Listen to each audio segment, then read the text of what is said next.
મિત્રો, આમ આદમી પાર્ટી ભુજ શહેરની યુટ્યુબ ચેનલ પર આપનું સ્વાગત છે। હું રાજેશ મહેશ્વરી, આમ આદમી પાર્ટી ભુજ શહેર પ્રમુખ।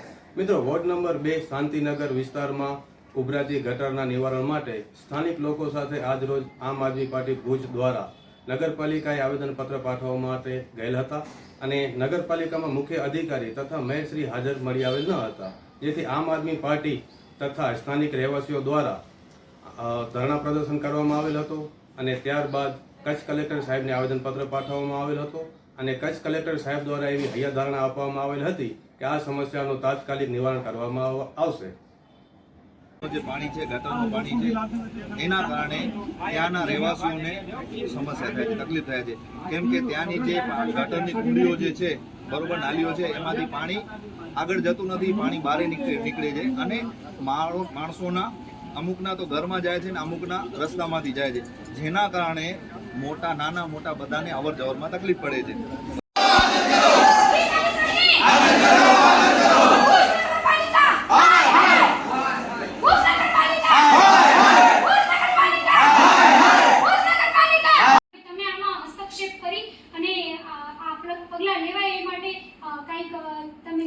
જવાબદારી લો, કેમ કે ત્યાં કોઈ સાંભળવા માટે તૈયાર જ નથી। જ્યારે કોઈ પાર્ટીના લોકો આમની સાથે સપોર્ટમાં આવતા હોય અને છતાં પણ પ્રજાજનોના 2-2.5 કલાકનો વેડફાટ થતો હોય તો સાહેબ એ તો ખૂબ અન્યાય કહેવાય પ્રજા સાથે, કેમ કે પ્રજા એટલી તો ફ્રી કે એટલી તો નવરી નથી ને કે 2-2.5 કલાકથી ત્યાં માત્ર ને માત્ર રાહ જોઈ છે। કોઈ સિંગલ અધિકારી અમને નથી મળ્યા કે જે એમ કે હા ભાઈ આ પ્રશ્ન છે તો અમે નિરાકરણ કરવા માટે બંધાયેલા છીએ, તમે અમારા તમારા આ પ્રશ્નને રજૂઆત કરો, અમે આગળ જે પણ કાર્યવાહી કરીશું। અમે સાહેબ ત્યાં ધરણા કર્યા, બેઠા, મીડિયા આવે, અમે ના નથી પાડતા, પણ અમને આને મુદ્દો નથી બનાવવો, અમને ખરેખર પ્રજાનું કામ કરવું છે, માટે અમે તમારે આ સુધી પહોંચ્યા છે કે સાહેબ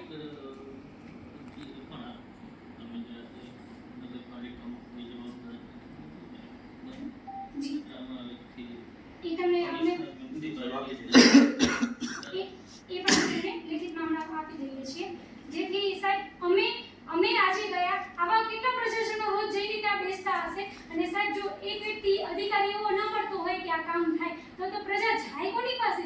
આ તો ઠીક છે કે અમે છીએ તો પ્રજા આવી અને તે પ્રજા શું કરે એ પ્રશ્ન એક જ્યારે કોલેરા ફાટવાની પણ શક્યતાઓ છે એ વિસ્તારોમાં। હવે મોન્સૂન તો ચાલુ થઈ જ ગયું છે અને ગટરો ખૂબ ઉભરાય છે, હાલત ખૂબ ગંભીર છે અને જ્યારે કોલેરા ફાટશે ત્યારે ત્યાં જવાબદારી લેવા માટે કોઈ વ્યક્તિ હાજર નહીં હોય, એનો મતલબ એવું થઈ ગયું। જી સર, એક રિક્વેસ્ટ છે કે જ્યારે કોઈ પણ લોકો જાય ને તો એટલીસ્ટ એમને કોઈ આપણે કહીએ ને કામ સારો એવો જવાબ રિપ્લાય મળે।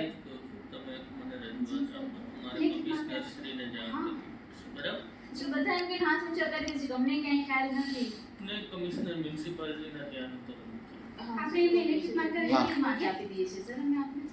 ખરેખર તો જોવા જેવી વસ્તુ છે કે આજકાલ પેલો પ્રશ્ન નથી, ઘણા લાંબા સમયથી છતાં નગરપાલિકાના કોઈ પણ કર્મચારીનું ત્યાં ધ્યાન નથી ગયું, વારંવાર ધ્યાન દોરવું નથી, એટલે મૂળ કમનસીબી છે। આ તો પ્રશ્ન કોઈ નથી કે સાહેબ આપ સમજી છે કે વરસાદ ઘણા સમયથી લાંબો પ્રશ્ન છે, એટલે એમાં તાત્કાલિક ધ્યાન લેવું જોઈએ, અમારું એવું। મિત્રો, ભુજ શહેરના લોકોના અવાજને યોગ્ય સત્તાધિકારીઓ પાસે પહોંચાડવાના આશયથી આમ આદમી પાર્ટીની ભુજ શહેર ટીમ દ્વારા આ ચેનલ શરૂ કરવામાં આવેલ છે, જેને જરૂરથી સબસ્ક્રાઇબ કરશો। જય હિન્દ।